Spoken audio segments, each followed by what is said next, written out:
আজকে বিকালে ছোট ভাই এতগুলো খাবার নিয়ে আসছিল ভাজা পোড়া, তো বিকালে আজকে এইগুলাই নাস্তা করলাম। তো আজকে আর কিছু বানাই নাই। আসসালামু আলাইকুম সবাইকে।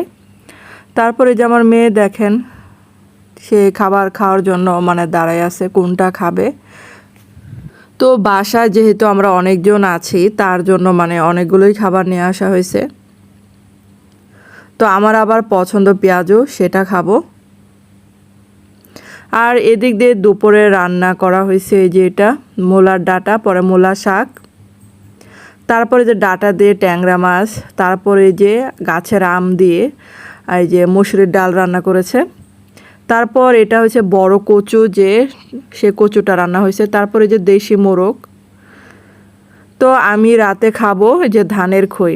তো ধানের খই ধান বাছতে হয়, আর অনেক দিন পর মনে হলো ধানের খই খেলাম, কারণ বাবা এটা নিয়ে আসছিল।